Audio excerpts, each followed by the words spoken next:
कि अयोध्या देश के जो राजा थे दशरथ, उन्हें कोई संतान नहीं थी।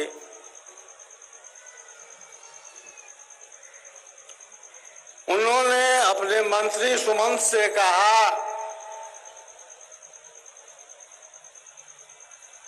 कि मेरे बाल सफेद हो गए, मैं बुढ़ापा की तरफ प्रवेश कर रहा हूं, मुझे पुत्र की कामना है।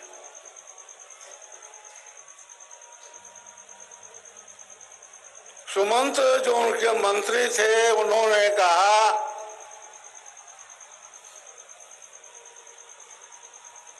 कि पुत्र की तो कामना है, लेकिन पुत्र तभी होगा जब श्रृंगी ऋषि आ जाएंगे, क्योंकि उनके पास वो कला है, वह यज्ञ है, वह मंत्र है, वह प्रयोग है, वह शक्ति है,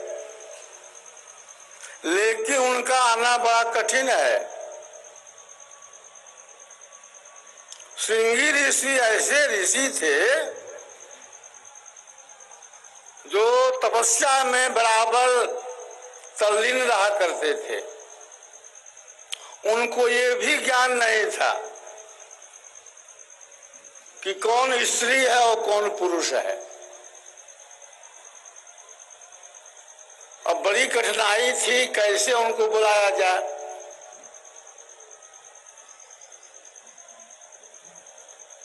राजा दशरथ ने निमंत्रण भेजा।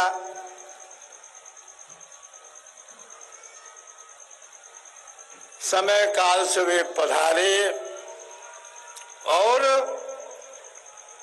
एक ऐसे यज्ञ का अनुष्ठान किए जिसके स्वरूप राजा दशरथ को 4 पुत्र हुए। यज्ञ के बाद उन्होंने कुछ प्रयोग करके फल दिया और वही फल रानी को दिया गया। रानियों ने उस फल को खाया। तो वो फल क्या था? उस फल में बहुत तरह के प्रयोग कर दिए गए थे, बहुत तरह की सिद्धियां समाहित कर दी गई थी। देखने में वो फल था, लेकिन वह एक प्रयोग था। उस प्रयोग के फलस्वरूप उन्हें 4 जो है पुत्र रत्न पैदा हुए।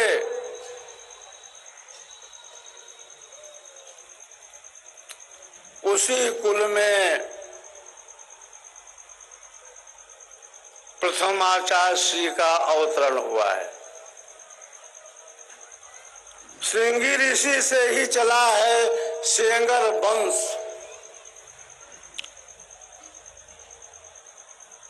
श्रृंगी ऋषि उस काल के एक वैज्ञानिक भी थे। जहां वर्षा नहीं होती थी उनको वहां पर बुलाया जाता था। एक अंग देश के राजा थे जिनका नाम था रोमपाद। तो उनके देश में एक बार अकाल पड़ गया। फिर श्रृंगी ऋषि आए, यज्ञ हवन किए और वर्षा हो गई। राजा रोमपाद बड़े खुश हुए और उस खुशी में वो क्या किए, अपनी कन्या का विवाह कर दिए श्रृंगी ऋषि से, जिसका नाम था शांता। आज भी इलाहाबाद से 35 किलोमीटर दूर सिंगवेरपुर है, जहां पर मंदिर बना हुआ है आज भी शांता के नाम से। साथ ही साथ श्रृंगी ऋषि का भी नाम जुड़ा है।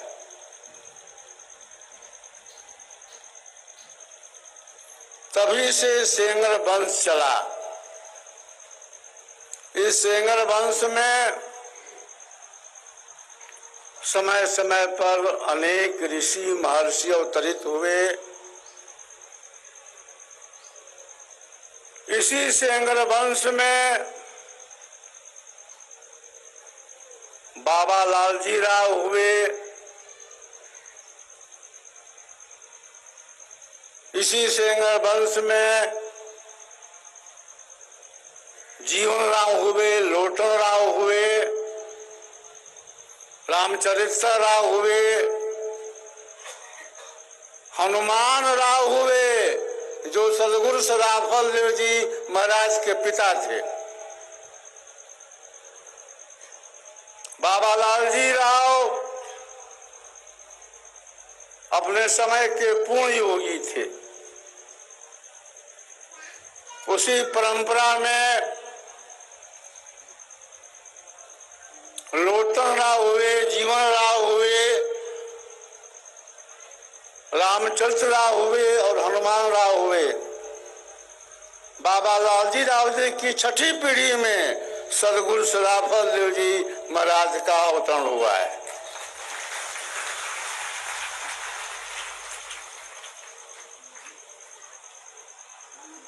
बलिया की माटी में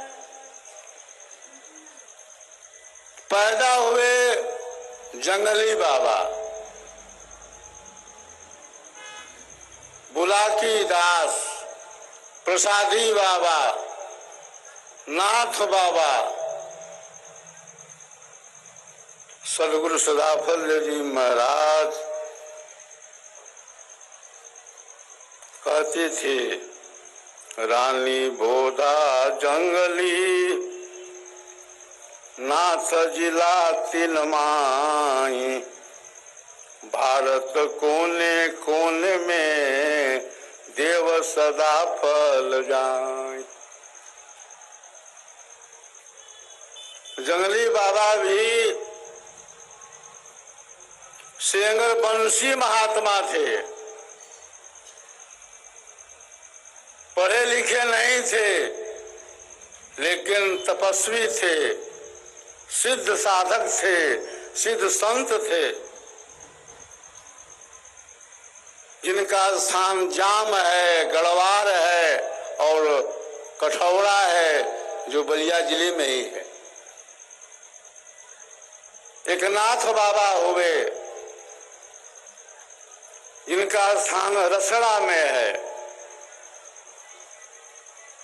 बलिया जिले में बहुत से सिद्ध फकीर महात्मा हुए हैं, जिनकी एक लंबी श्रेणी है। किनाराम जी का नाम सुना होगा आपने। किनाराम जी एक सिद्ध संत थे। खपड़िया बाबा कहीं थे, वे भी एक सिद्ध पुरुष थे। बाबा की जो धरती है बलिया से पूरब सब संत महात्माओं की, और उसमें एक से एक सिद्ध संत हुए हैं, जिनका नाम हम आज भी आदर से लेते हैं। विख्यात सेंगर वंश क्षत्रिय, योग धन सिरताज है, नाथ बाबा जंगली भी आज है। तो चक्षु हो तो और देखो, विश्व गुरु सेंगर बने, अजन सदा फल चरण लोटहि, वेद वेता द्विज घने।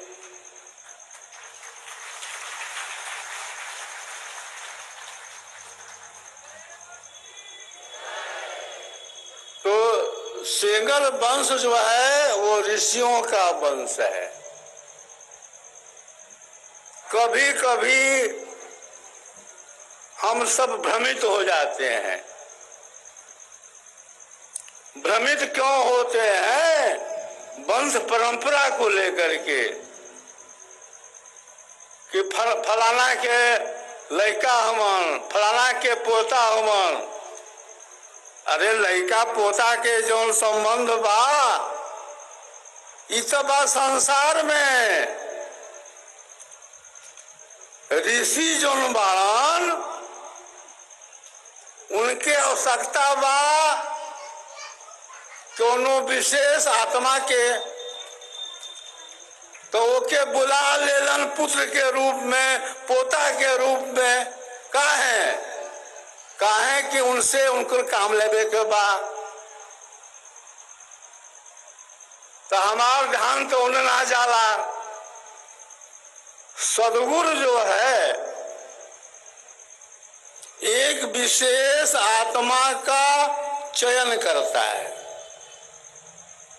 चयन करके बुलाता है पुत्र के रूप में, पौत्र के रूप में।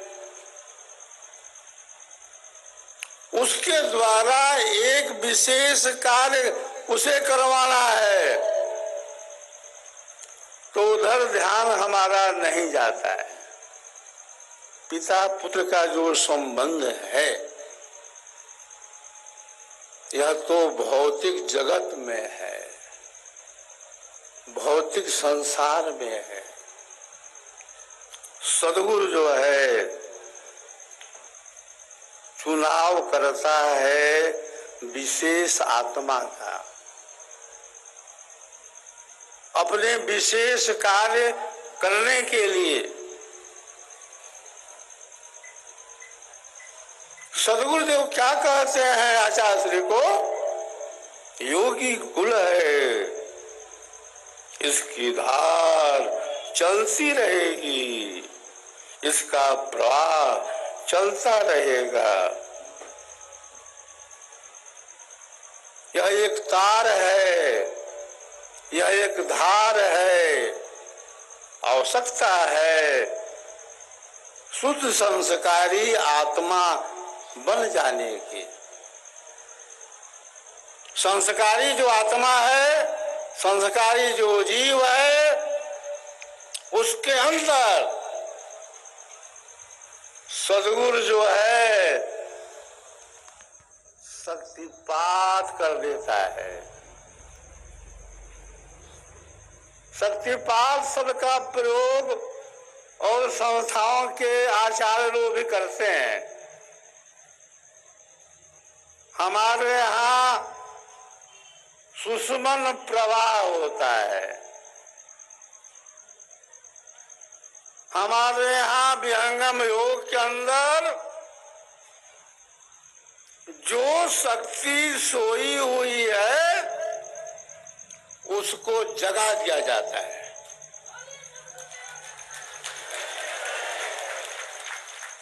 वह शक्ति क्या है? वह शक्ति जो है कुंडलनी शक्ति है, जो सर्पाकार है, जो मेरु दंड के आश्रित है, जो अपने फन से उस विशेष द्वार को बंद किए है, जिसके परे चेतन महामंडल है, चेतन प्रकाश है। शक्ति सोई हुई है और आप साधन कर रहे हो। आप जप करते हो, तप करते हो, व्रत करते हो, उपवास करते हो, यज्ञ करते हो,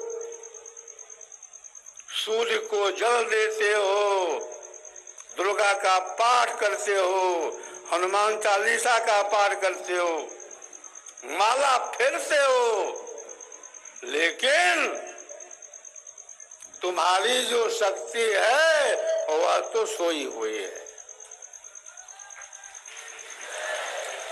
सदगुरु क्या करता है? शक्ति को जगाता है, बंद द्वार को खोल देता है, चेतना को अर्ध से ऊर्ध्व कर देता है।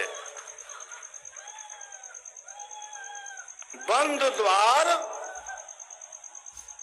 खोलने का जो साधन है वो कहाँ है? वहीं संगम योग है, वहीं तो सदगुरु है। जब करना बढ़िया है, जब करना चाहिए तब करना चाहिए, तीर्थों में जाना चाहिए, मंदिरों में जाना चाहिए, लेकिन यहीं तक पूजा